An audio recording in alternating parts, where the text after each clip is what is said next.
श्री राम जय राम जय राम, श्री राम जय राम जय जय राम, श्री राम जय राम जय जय राम। बोलिए वृंदावन बिहारी लाल की।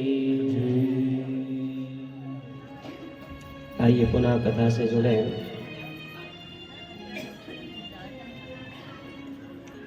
भगवान ने सुदामा माली पर कृपा किया।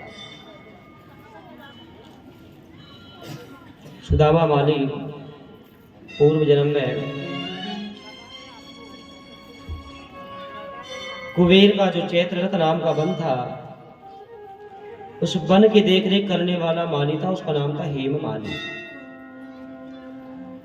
भगवान शंकर पर 300 कमल के फूल रोज चढ़ाता है और 5000 वर्ष के बाद भगवान शंकर प्रसन्न हुए। वर मांगो क्या चाहिए? हेम माली ने कहा प्रभु आपके दर्शन हो गए, अब और क्या मांगो? शिव ने कहा नहीं, तुमने 5000 वर्ष तक मुझे रोज 300 कमल पुष्प चढ़ाया है, सेवा करी है, कुछ तो मांगो, क्या चाहिए? और बार बार शिव जब मांगने को कहने लगे ना, तो हेम माली ने विचार किया कि भाई भगवान शिव के तो दर्शन हो ही गए, अब एक बार भगवान नारायण के मुझे दर्शन हो जाए तो शिव को कह दिया प्रभु देना चाहते हो तो ये वरदान दो कि जिस प्रकार मैंने आपकी सेवा करी, आपको कमल पुष्प चढ़ाया, उस प्रकार एक बार मुझे भगवान नारायण को माला पहनाने का अवसर मिल जाए। भगवान नारायण को चलकर मेरे घर आए और मैं उन्हें फूल माला अर्पित करूं, ये वरदान दे दीजिए।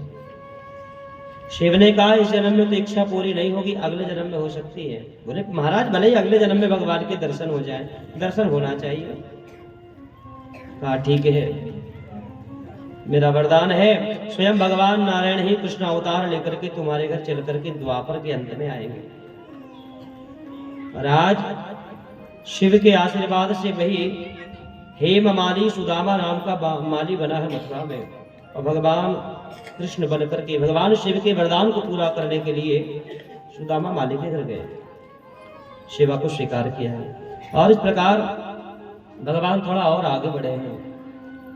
अथ व्रजन राजपथेन माधवः स्त्रिया गृहीतांग विलेप भाजनाम् विलोक्य कुब्जां युवती वराननाम् प्रापक्षयान्तिं प्रहसन रसप्रदा।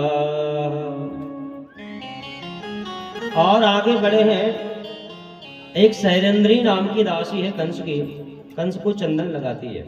नाम सैरेंद्री है लेकिन लोग सैरेंद्री ना कह करके कुब्जा कहते हैं। कुब्जा क्यों? 3 जगह से शरीर टेढ़ा था, इसलिए लोग त्रियवक्त्रा कुब्जा उसको कहते हैं। इसका नाम सैरेंद्री था। कंस को चंदन लगाती है। आज भगवान को देखा तो मन हुआ कि आज तक पापी कंस को चंदन लगा दी थी, आज भगवान को चंदन लगाने का मौका मिला है, क्यों ना भगवान को चंदन लगा करके अपना उद्धार कर दूं। और कुब्जा ने भगवान को चंदन लगाया है। बदले में भगवान ने इतना सुंदर स्वरूप कुब्जा को प्रदान कर दिया। आज कामदेव की पत्नी रति भी कुब्जा के आगे फीकी लग रही है। 3 जगह से जो शरीर टेढ़ा था, पीठ में जो कुबड़ निकली थी, एकदम इतना सुंदर स्वरूप भगवान ने उसको दे दिया। कामदेव की पत्नी रति भी जिसके सामने तुच्छ लग रही है और सुंदर शरीर पाया, तो कहते हैं कुब्जा को मन में काम भाव जागृत हो गया और भगवान से कहने लगी कि भगवान आप मेरी काम इच्छा को पूरी करिए, मेरे साथ रहिए। भगवान ने कहा देवी तुम्हारी इच्छा अवश्य पूरी करूंगा, लेकिन अभी नहीं, अभी जिस काम के लिए आया हूं पहले मामा जी को ठिकाने लगा दूं, फिर आऊंगा तुम्हारे घर। और कुब्जा को कहा, कुब्जा वापस गई है। और कंस को मारने के बाद भगवान 2 महीना कुब्जा के घर रहे और कुब्जा की काम इच्छा को भगवान ने पूरी किया है। परीक्षित ने कहा गुरुदेव एक पराई स्त्री के साथ भगवान 2 महीने रहे और काम इच्छा को भी भगवान ने पूर्ण किया। ये कैसी लीला है भगवान को? क्यों रहे भगवान कुब्जा के साथ? तो सुखदेव जी ने कहा, राजन सुनो, ये कुब्जा पूर्व जन्म में रावण की बहन थी। इसका नाम था ब्रजमणि, और ब्रजमणि इतनी सुंदर थी। एक बार वन में गई, राम जी को वनवास हुआ, राम जी को देखा। राम जी को देख करके ब्रजमणि के मन में हुआ कि भगवान से मैं विवाह करूंगा। गई, जा करके कह दिया, तो सम पुरुष न मोसम नारी, यह संजोग विधि रचा विचारी। मोसम पुरुष न मोसम नारी, रचा विचारी। श्री राम जय राम, जय जय राम, श्री राम जय राम, जय जय राम, श्री राम जय राम, जय जय राम, श्री राम जय राम, जय जय राम। कहा, तो सम पुरुष न मोसम नारी, यह संयोग विधि रचा विचार। शूर्पणखा ने कहा कि भगवान तुम्हारे जैसा पुरुष मेरे समान नारी नहीं है। ये संयोग बड़ा अच्छा बना है, विधाता ने बनाया है, विवाह कर लो। शूर्पणखा का नाम ब्रजमणि था, लेकिन लोग ब्रजमणि इसलिए नहीं कहते, इसको शूर्पणखा कहते हैं। इसलिए क्योंकि अपने हाथों की नाखूनों को कभी काटते ही नहीं थे। इसके हाथों के जो नाखून थे, नाखून सूप के समान हो गए, बड़े बड़े सूपे जैसे नाखून। और सूप के समान नाखून होने के कारण लोग सूप नखा कहते हैं। सूप जैसे नख हो जिसके, वह सूप नखा। नाम था ब्रजमणि। देखिए आजकल कुछ कुछ मेरी बहनें लोग नाखून बढ़ाती है हाथ के, बहुत सी बहनें नाखून बढ़ा लेती है। हाथों के नाखून उंगलियों के बाहर कभी नहीं आना चाहिए।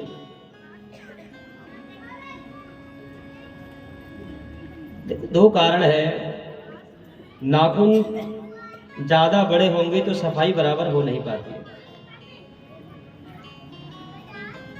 दूसरा, नाखून का जो पानी है जब भोजन में जाता है, पीने के पानी में नाखून का पानी हमारे शरीर में जाता है तो कई प्रकार की बीमारियां शरीर में होती हैं।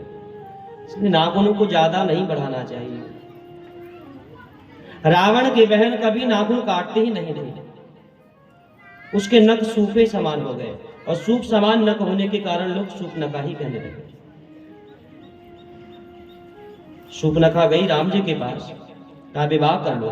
तो राम जी ने कह दिया, हम कुंवारे नहीं विवाहित हैं, फिर एक नारी व्रत रखते हैं, फिर एक नारी व्रत रखते हैं, एक नारी व्रत रखते हैं। अपनी को छोड़ अन्य सबको माता और बहन समझते हैं।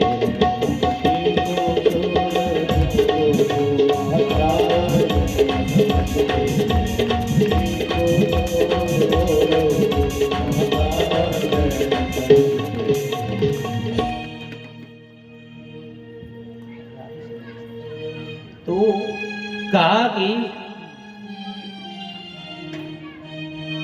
हम विवाहित हैं, विवाह हो चुका है, और एक पत्नी भी साथ में है। शूर्पणखा ने कहा कि मुझे सब पता है, आप कह रहे हो पत्नी है, लेकिन आपकी पूरी खानदान को जानती हूँ, तुम्हारे पिताजी की तीन हैं। अब तुम्हारे पिता की 3 पत्नी है, तुम 2 कर लो कम से कम। राम जी ने कहा वो पिताजी है, मैं मर्यादा पुरुषोत्तम हूँ। एक स्त्री सीता को छोड़कर बाकी दुनिया में जितनी स्त्री है, या तो वो मेरी माँ के समान है या मेरी बहन के समान है। बाकी सब स्त्री को माँ और बहन समझते हैं। मैं ब्याह नहीं करूँगा। हाँ, तुम्हें अगर करना है तो साथ में भैया लक्ष्मण है, उससे पूछ लो। लक्ष्मण के पास गई, क्या हुआ? लक्ष्मण ने भी मना किया, फिर राम के पास आई, फिर राम ने मना किया, फिर लक्ष्मण के पास आई। अब बार बार कभी राम के पास आती है, कभी लक्ष्मण के पास आती है, और अंत में जब सीता को मारने दौड़ी है तो लक्ष्मण जी ने क्या किया? शूर्पणखा की नाक और कान काट दिया। लक्ष्मण जी के जीवन में देखिए 3 स्त्री आई है, 3 स्त्री, और लक्ष्मण जी ने किसी स्त्री को मारा नहीं है, तीनों के नाक और कान ही काटे। 3 स्त्रियों के नाक कान काटे लक्ष्मण ने। वाल्मीकि रामायण में कथा आती है, जब विश्वामित्र जी के साथ राम लक्ष्मण चले,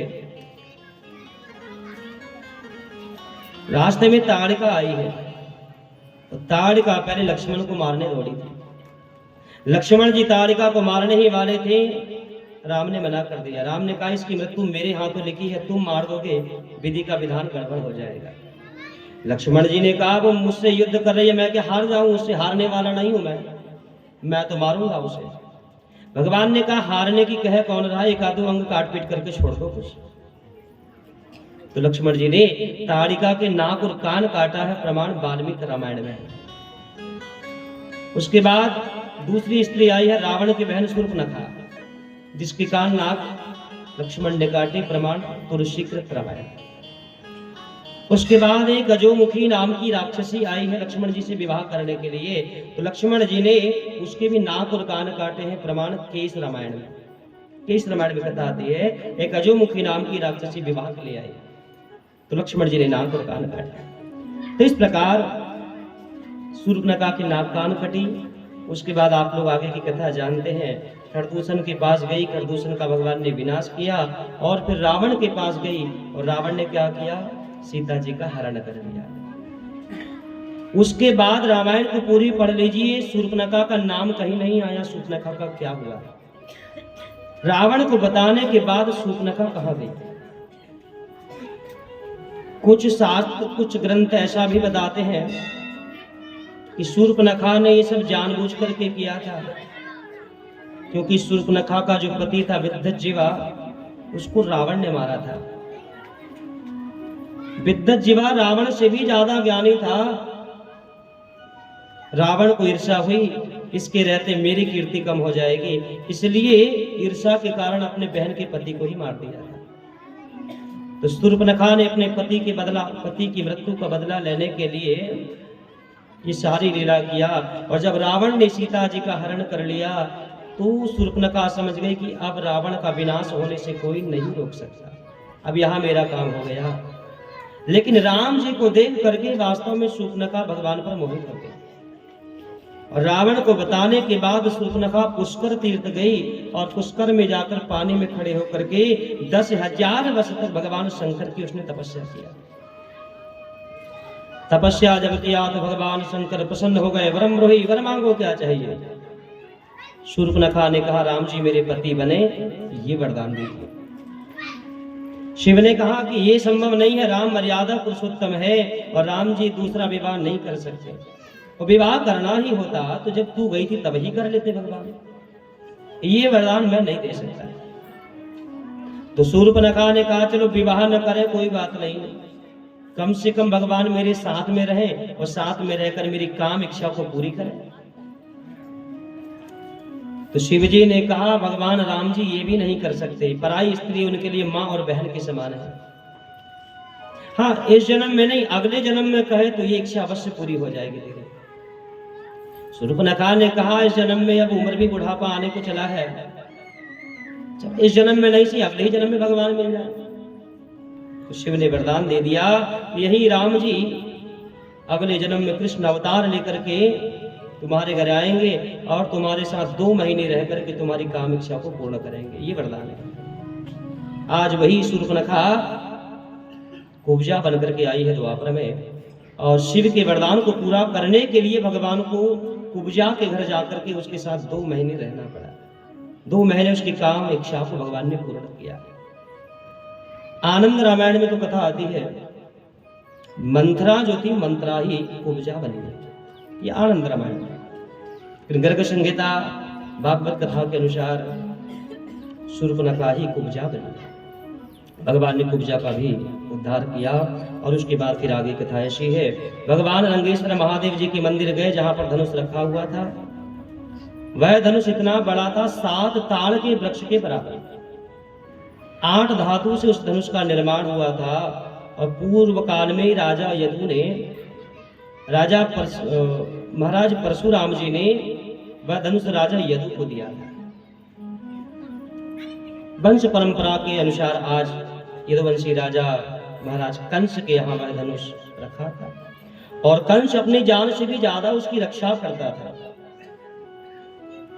क्योंकि एक बार ब्रह्मा जी को पूछा मेरी मृत्यु कब होगी, तो कहा जिस दिन ये धनुष टूट जाएगा समझ लेना तेरा समय आ गया, और जो धनुष को तोड़ेगा वही तुझे मारेगा।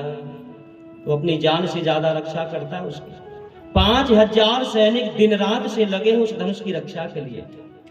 और इतना भारी धनुष था कि 5000 लोग जब एक साथ मिलकर उठाते थे तब ही उठता था वह धनुष। आज भगवान गए और भगवान ने एक हाथ से उस धनुष को उठा लिया, तोड़कर 2 टुकड़े कर दिया। धनुष टूटा। धनुष टूटने की आवाज सुनकर कंस घबराया।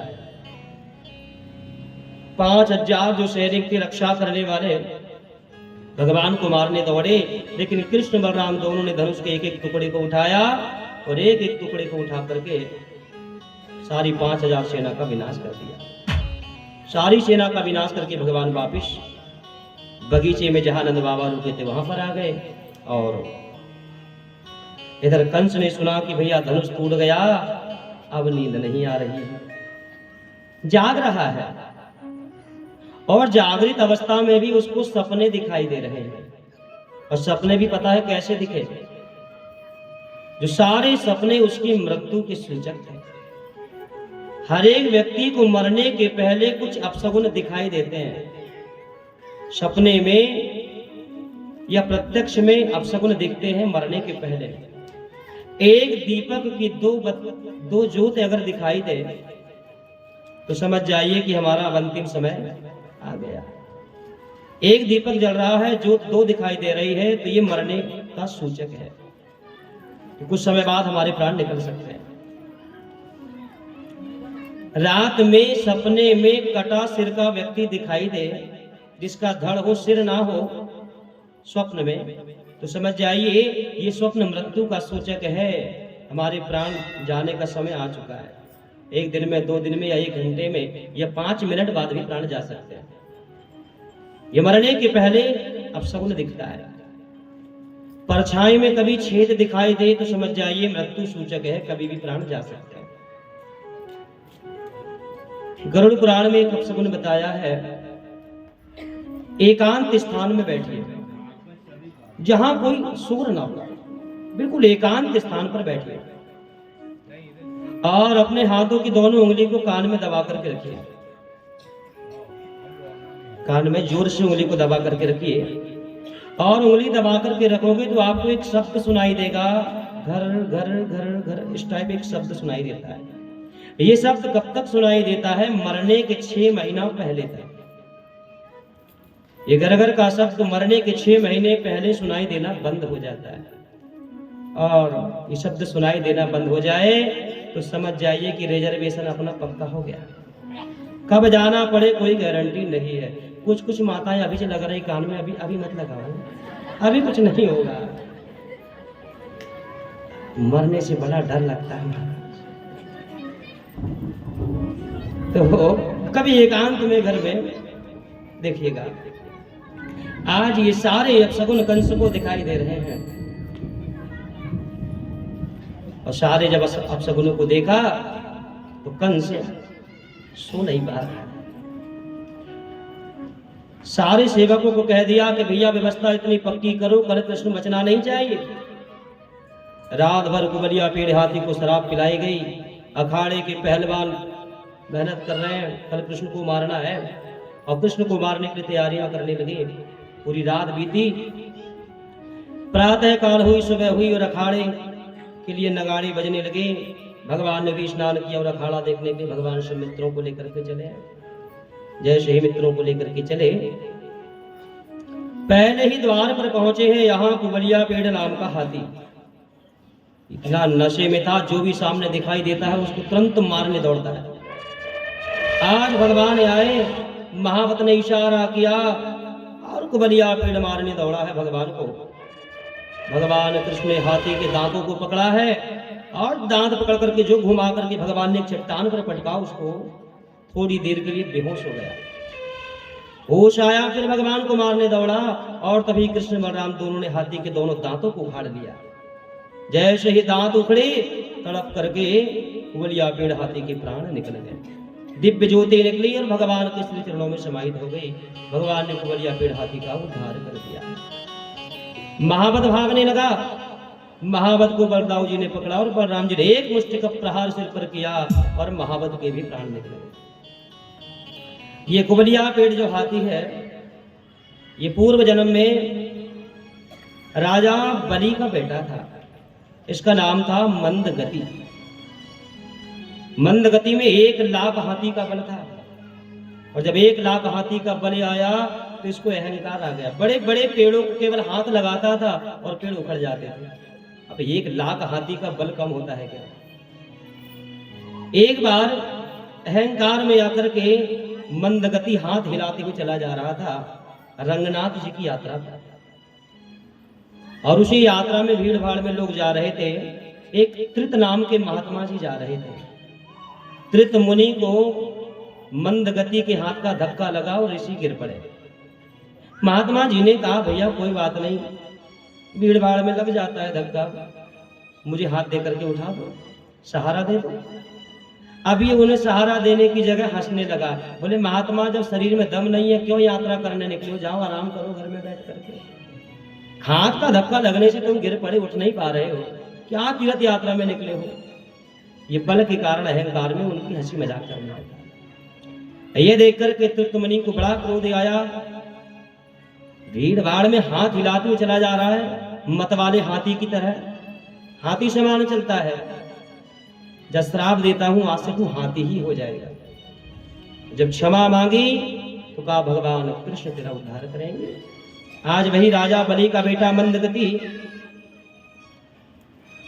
त्रित मुनि के श्राप से कुबलिया पेड़ नाम का हाथी बना। बिंद पर्वत पर उसका जन्म हुआ, और वहां 1 लाख हाथनी की सहायता से मगध देश के राजा जरासंध ने उसको पकड़ा था।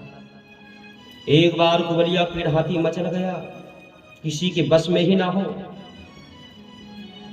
तो महाराज जरासंध ने घोषणा कर दिया था कि जो भी मेरे हाथी कुबलिया पेड़ को अपने बस में करेगा, उससे मैं अपनी 2 बेटी अस्थिर प्राप्ति का ब्याह कर दूंगा। बड़े बड़े राजा महाराजा गए, कोई हाथी को बस में न कर पाया। तब कंस ने जाकर के कुबलिया पेड़ हाथी को अपने बस में कर लिया।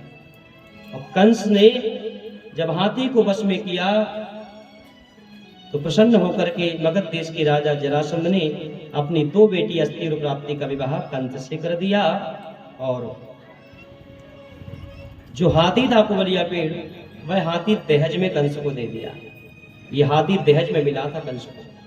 आज भगवान ने उसको मारा और उसका उद्धार किया।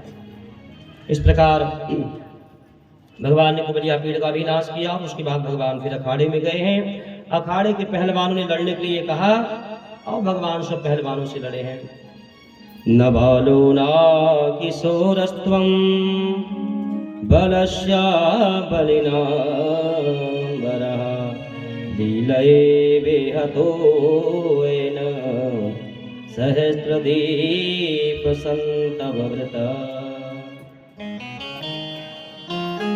जब चाणूर, मुष्टिक, सन, तोषणे आदि भगवान को कहने लगे अखाड़ा में लड़ने के लिए आओ, तो भगवान ने कहा कि भैया पहलवान बराबरी के हो तो अखाड़ा होना चाहिए। हम ठहरे बालक, बड़े बड़े पहलवान कह रहे हो कि आओ हमसे लड़ो, हमारी बराबर का लाओ कोई। चाणूर मुष्टिक ने कहा कि भैया अखाड़े में मैदान में कोई बड़ा छोटा नहीं होता, यहाँ तो पहलवान देखे जाते हैं, और कुबलिया भीड़ जैसे हाथी को मार करके आ रहे हो और फिर कह रहे हो हम बच्चे हैं। क्या कोई बच्चा हाथी मार सकता है? अरे आओ लड़ो।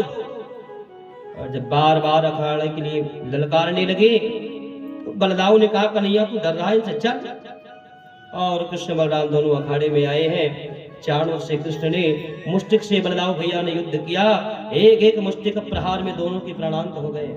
उसके बाद शल तोशल कूट आदि सब पहलवान आते गए और भगवान ने सबका विनाश किया। जब सारे मारे गए कंस भागने लगा। कंस को भागते देखा, दौड़ करके भगवान ने कंस के बालों को पकड़ा और घसीट हुए लेकर के बीच सभा में आए और छाती पर बैठकर कहा दुष्ट मेरी माँ को तुमने बहुत दुख दिया, और इसी प्रकार बाल पकड़ करके मेरी माँ को घसीटा था। क्रोध में आकर के भगवान ने एक मुष्टि का प्रहार छाती पर किया और कंस के प्राणांत हो गए। बोलिए वृंदावन बिहारी लाल की। एक ही मुष्टि का प्रहार में कंस का विनाश हो गया। कंस पूर्व जन्म में काल नैमी नाम का राक्षस था। काल नैमी जो राक्षस है जिसको हनुमान जी ने मारा था, इसकी इच्छा थी राम के हाथों लड़कर के मरने की, लेकिन रावण ने आदेश दे दिया जाओ तुम हनुमान का रास्ता रोको। जब बूटी लेने चले, हनुमान जी ने ही मार दिया, लेकिन मन में इच्छा थी राम जी से युद्ध करके मरने की।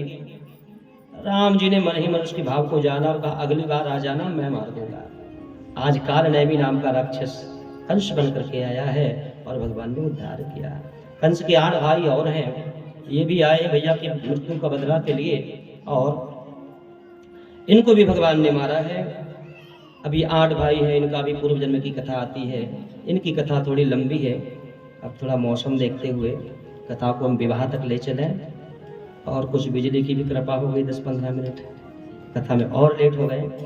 तो अभी इन सब का भी पूर्व जन्म आता है, महावत का भी पूर्व जन्म आता है, और जो चाणूर मुष्टिक सल तोसल हैं इन सब के भी पूर्व जन्मों की कथा आई है। फिर कभी संयोग बने तो सुनाएंगे। भगवान ने कंस का विनाश किया और उसके बाद में फिर कहते हैं महाराज कंस के पिता उग्रसेन जेल में बंद है, उनको मुक्त किया। अपने जन्म देने वाले माता पिता को भगवान ने मुक्त किया है। और आज 11 वर्ष 56 दिन के बाद बेटे को देख करके माँ के आंखों में अश्रु भरे आए, रोने लगी और लाला को हृदय से लगाकर बहुत रोई है महादेव की। भगवान ने कहा कि माँ चिंता मत करो, आज के बाद अब तुम्हें एक दिन भी कोई दुख नहीं होगा, हमेशा तुम्हारे साथ रहकर तुम्हारी सेवा करूंगा। और इस प्रकार फिर भगवान ने मैया को सांत्वना दी है और नंद बाबा ग्वाल वालों को वापिस भेजा, कहा मैं कुछ दिन बाद आ जाऊंगा। वापिस गए हैं वृंदावन और इधर भगवान रहने लगे मथुरा में। अब लोगों ने कहा कृष्ण से कि आपने कंस को मार दिया, राजा मर गया, बगैर राजा के राज्य कैसे चलेगा, आप ही राजा बन जाइए। तो भगवान ने कहा कि मैंने राज्य पाने के लिए कंस को नहीं मारा है, और मैं ना पढ़ा लिखा हूं, ना मुझे राजपाट की कोई समझ है, मुझे राजा नहीं बनना। एक काम करिए, राजा कंस के पिता महाराज उग्रसेन को बना दिया जाए। पानी आ रहा है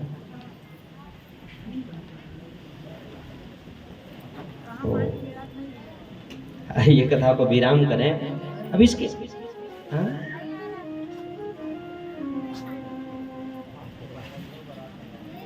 पानी आ रहा है, आप कह रहे नहीं आ रहा है।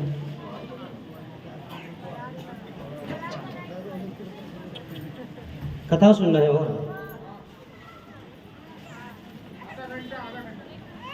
आधा नहीं, हम तो 1 घंटा सुना है, पर बीच में उठ के एक भी मत भगना,